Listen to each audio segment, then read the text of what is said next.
Thank you, Mr. President. At the outset, I wish to thank the delegations of Norway and Mexico for their work as the heads of the committee pursuant to Resolutions 1267, 1989 and 2253 concerning ISIL, Daesh, Al-Qaeda and associated individuals, groups, undertakings and entities, and the committee established pursuant to Resolution 1540 concerning non-proliferation respectively, and their briefings to the Council.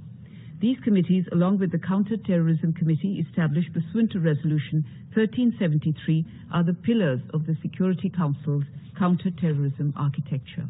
In the past 2 decades, this counter-terrorism architecture has contributed to curbing the activities of terrorist groups and individuals by limiting their access to funds and weapons, disrupting their movements, and putting in place a monitoring mechanism to ensure that member states implement the decisions of the Security Council aimed at countering terrorism.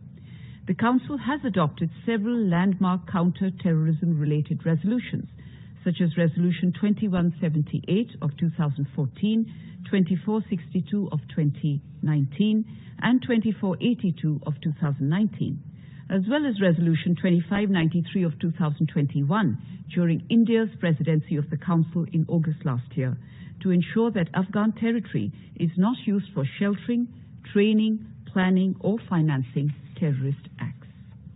However, and as we all know, terrorism continues to pose a grave threat to international peace and security as ISIL and Al-Qaeda affiliated and inspired terrorist groups, particularly in Asia and Africa, continue to operate, targeting civilians and security forces.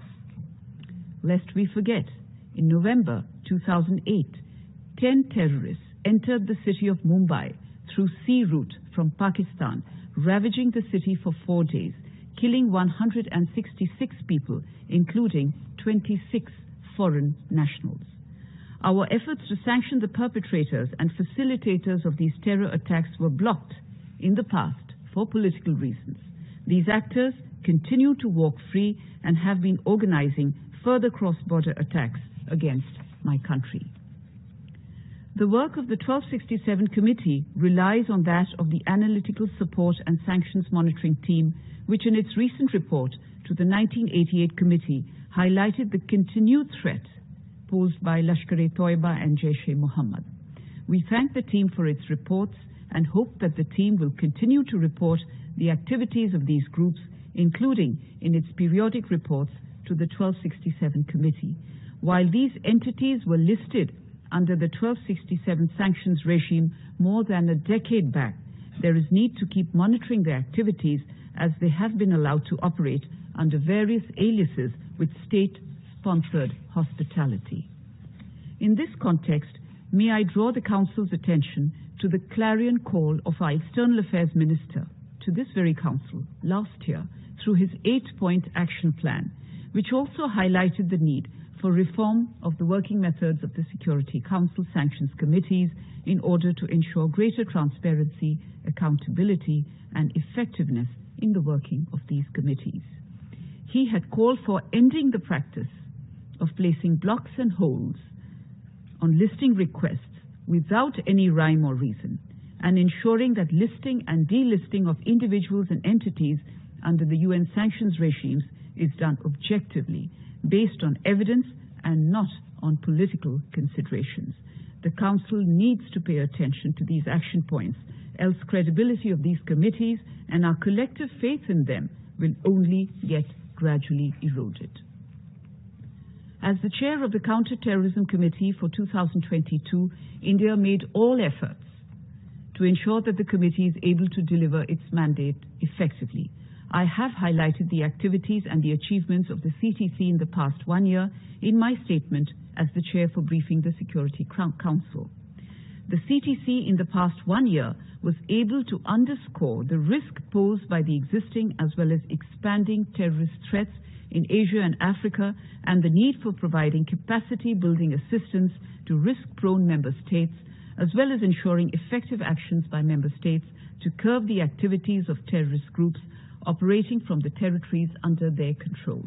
It is important that terror risk-prone jurisdictions bring their CFT and AML frameworks at par with international standards, including those standards set by the Financial Action Task Force. We commend the CTC and CTED for their efforts to involve the FATF and other such international financial watchdogs in the activities of the CTC and the CTED. I will also add that the Government of India had the honor to host a special meeting of the CTC in Mumbai and Delhi last month. In Mumbai, the CTC members paid tribute to the victims of terrorist attacks, including the Mumbai terror attacks, and had the opportunity to listen to the victims' experience of attacks, stories of their resilience, and their expectations from the international community, including from this very council.